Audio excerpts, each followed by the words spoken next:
অনেকে আছে 500 টাকার জন্য 1000 টাকার জন্য নিজের হাতের বুটটা নিজে বিক্রি করে দেয়। ওই ব্যক্তিটা একটাবারের জন্য ভেবেও দেখে না ওই 500 টাকার বুট নেওয়ার পরে ওই ব্যক্তি যখন সংসদে যাবে তখন কোরআন বিদ্বেষী আইন করবে, তখন ইসলাম বিদ্বেষী আইন করবে, চাঁদাবাজ আর টেন্ডারবাজি, সে নোবেল পুরস্কার পাইবে। একটিবারের জন্য ভেবে দেখে না 500 টাকার বদলতে আমার কাছ থেকে যেন 20,000 টাকা নিবে। আমি যখন এনআইডি কার্ড করতে যাব তখন আমার কাছ থেকে ঘুষ চাইবে, আমার কাছ থেকে সুদ চাইবে। আমি যখন একটা কাগজ করতে যাব, আমি যখন পাসপোর্ট করতে যাব, আমি যখন কোনো একটা জন্ম ফটোকপি করতে যাইব তখনও আমার কাছ থেকে ঘুষ নিবে। আপনাদের সমাজে মনে হয় এমন নাই? নেই। করলে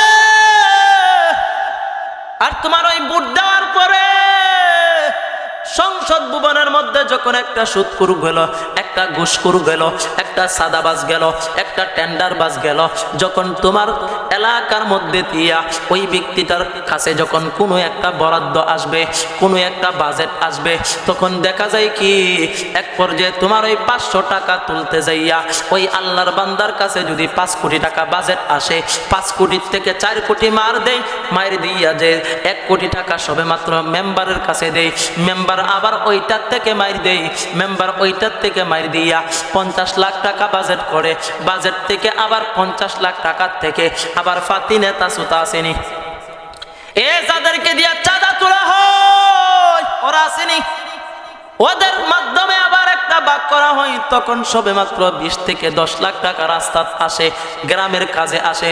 ও যুবক, যদি 500 টাকার বিনিময়ে তুমি ভোটটা বিক্রি না করতা, হয়তো 5 কোটি টাকা বাজেট হয়েছিল সংসদ ভবন থেকে, ওই 5 কোটি টাকাই তোমার সমাজও আসতো, তোমার রাস্তা হইতো।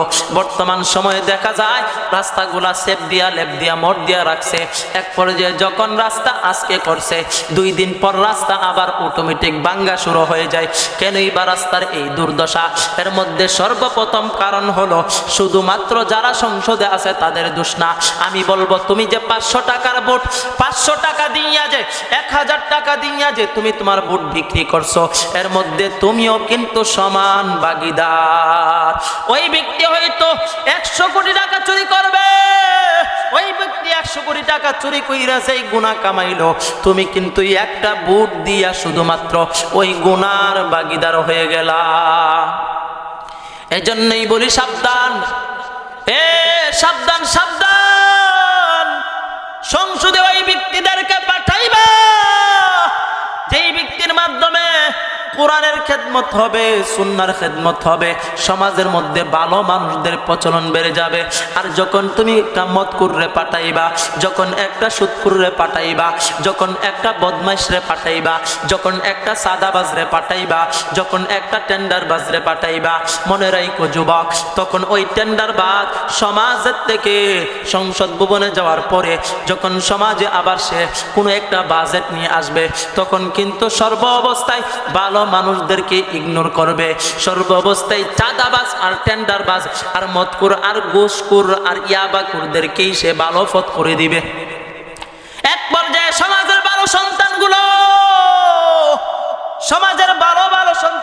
নষ্ট হয়ে যাবে, এক পর্যায়ে দেখা যাবে ভালো সন্তানগুলোও খারাপের পথে যাবে।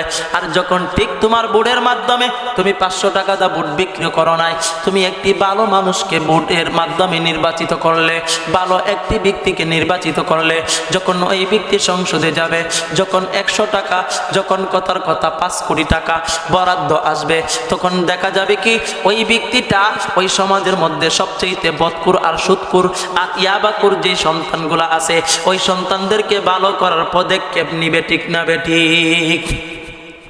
এবং সমাজের মধ্যে যে সন্তানগুলা ভালো মেধা ফখর মেধার অধিকারী ওই সন্তানদেরকে ভালো কোনো কিছুর ব্যবস্থা করে দিবে।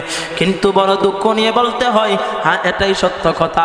এর যুবক, আজকে 500 টাকা দিয়ে তোমার বুট বিক্রি করবা না, 1000 টাকা দিয়ে মুরব্বী আপনার বুট বিক্রি করবেন না, এক প্যাকেট সুরট আর বিড়ির মাধ্যমে বুট বিক্রি করবেন না। মনে রাখেন, আজকে হয়তো বা শুধুমাত্র 500 টাকা দিয়া, 1000 টাকা দিয়া আপনি একজন এমপি নিযুক্ত করবেন, একজন মন্ত্রী নিযুক্ত করবেন, একটা মেম্বার বানাবেন।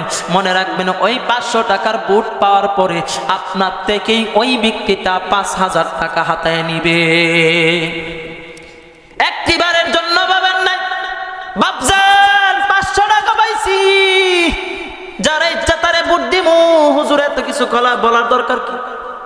এই যুবক, সমাজটা নষ্ট করার পিছনে শুধুমাত্র যারা ক্ষমতায় আছে, যারা চেয়ারে আছে, তারাই শুধু দোষী না, দোষী কিন্তু আমরা।